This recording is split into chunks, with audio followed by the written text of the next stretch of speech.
Let's solve a classic disk method problem step by step.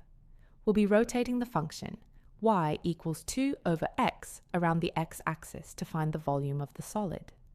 Let's look at our givens.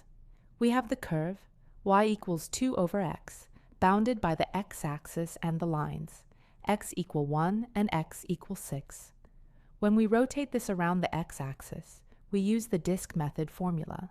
Volume equals pi times the integral from a to b of f of x squared dx. Think of this like stacking an infinite number of disks. The radius of each disk is our function, f of x. Since we are rotating around the x-axis, our limits of integration are x equal 1 and x equals 6.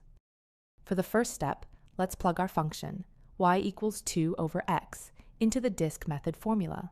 So, volume equals pi times the integral of 1 to 6 of the quantity 2 over x, all squared, dx.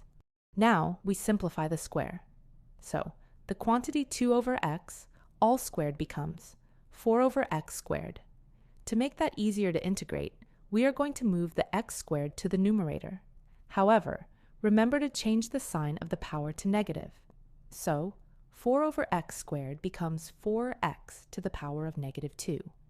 So to rewrite our integral, we get volume equal pi times the integral from 1 to 6 of 4x to the power of negative 2 dx.